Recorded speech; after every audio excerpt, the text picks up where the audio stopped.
હર મહાદેવ, કેમ છો બધા મજામાં? તો અમે જો વાડીની મોજ માણવા માટે આવી ગયા છીએ અને આજે થોડીક તૂર આવી છે તો અમે તૂર વીણવી છીએ. જો તમે આગળ અમારા બેન પણ તૂર વીણે છે. તમે આ વ્લોગમાં બન્યા રહેજો અને જોજો.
નક્કી નહીં પપૈયું એ નાનું ન ઉતારે. એ પપૈયું ઉતારો. હાલો ફ્રેન્ડ્સ, આ પપૈયું ઉતારે છે. હારું ઉતારજો. ટેબલ ઉપર ચડીને ઉતારે છે. બોલો, આમ નહીં થંભાતા તે. હા તારી ના. એ હવે હું લેવા ગયા ન્યા જોજો, આમ કૂવો છે.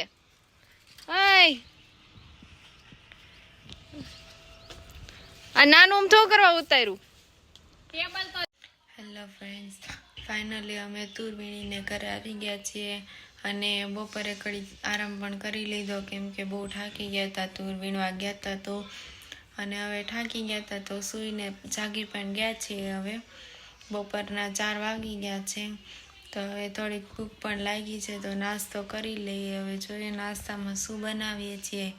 બહુ ખીચું ખાવાનું મન થયું છે તો થોડુંક ખીચું બનાવી નાખીએ. પછી પૂછી જોઈએ, જો ખીચું ન ખાવું તો કાંઈક બીજું બનાવીએ, પણ નાસ્તો કરવાનો છે તો ફાઇનલ જ છે, કેમ કે બહુ જ ભૂખ લાગી છે. એટલે હવે તમે આ વ્લોગમાં બન્યા રહેજો કે શું બનાવીએ છીએ. અમે ફાઇનલી ખીચું બનાવવાનું નક્કી કરી નાખ્યું છે તો ચલો, અમે પાણી પણ મૂકી દીધું છે ખીચું બનાવવા માટે. તમે જુઓ, પાણી મૂકી દીધું છે ખીચું બનાવવા માટે અને હવે ઉકળી જાય પાણી એટલે અંદર સેજમથું મીઠું નાખી દઈશું અને થોડુંક મરચી નાખી દઈશું ક્રશ કરીને. એટલે મસ્ત અમારું ખીચું હલાવીને મસ્ત ખીચું તૈયાર થઈ જશે. અને બચ્ચા છે તો તીખું તીખું ખીચું ખાવાનું મન થયું છે તો અમે ખીચું ખાઈ લઈએ. જો ફ્રેન્ડ્સ, આમાં પાણી પણ મૂકી દીધું છે થોડુંક અને થોડુંક મીઠું નાખી દીધું છે. હવે આ ઉકળે છે ધીમે ધીમે. જો સરસ મસ્તનું પાણી ઉકળી ગયું છે. હવે આમાં આપણે થોડોક ચોખાનો લોટ નાખીને ફૂલ મિક્સ કરશું. જો થોડોક લોટ નાખીને હવે હલાવતા ગયા અને હવે જો મસ્ત ખીચું તૈયાર થઈ ગયું છે. 5-10 મિનિટ માટે બફાવા દઈશું અને પછી આપણે મસ્ત તેલ સાથે અને મરચું નાખીને ખાશું. જો મસ્ત ખીચું તૈયાર કરી નાખ્યું છે મરચું ને તેલ સાથે. તમે કોમેન્ટ કરીને જરૂરથી કહેજો કે અમારું આજનું ખીચડનો બ્લોગ કેવો લાગ્યો. પછી તો ફટાફટ ખીચું ખાવાનું શરૂ કરી દીધું. તમે જોજો.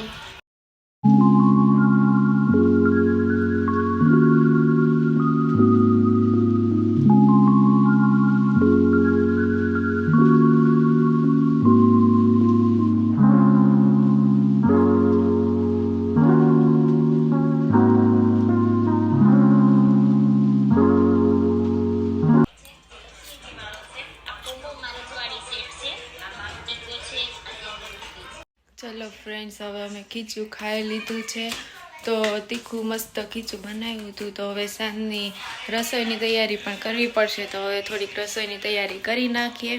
તો તમે અમારા બ્લોગમાં બન્યા રહેજો. હેલો ફ્રેન્ડ્સ, ફાઇનલી હું નીકળી ગઈ. મારા બાજુવાળા માસી કે મને મજા નથી તો દવાખાને લઈ જા. તમે આવી ગયા છે દવાખાનું યંગ ક્લિનિક. તમે આગળ જોજો, મેં જાઉં છું અંદર દવાખાનામાં.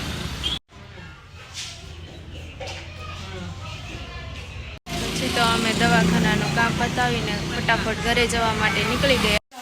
હવે પાછી ઘરે આવી ગયા છીએ દવાખાને જઈને. હવે મારા બેન જો શાક વઘારે છે, શાક મૂકી દીધું છે.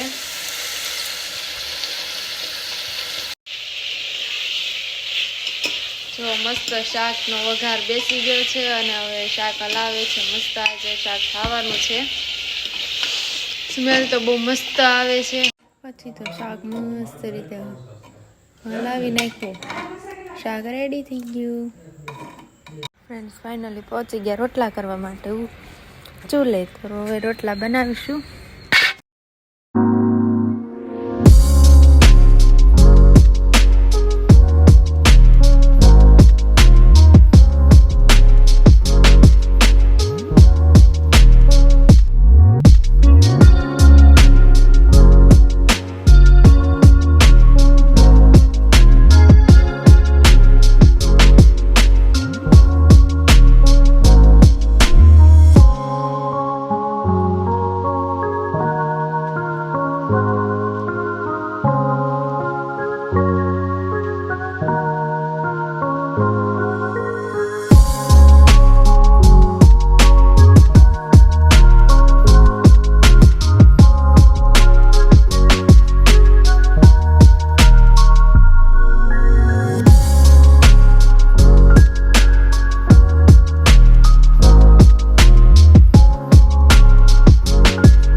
અને અમારો આજનો વિડીયો ગમ્યો હોય તો લાઈક કરજો, શેર કરજો અને સબસ્ક્રાઈબ કરવાનું ભૂલશો નહીં.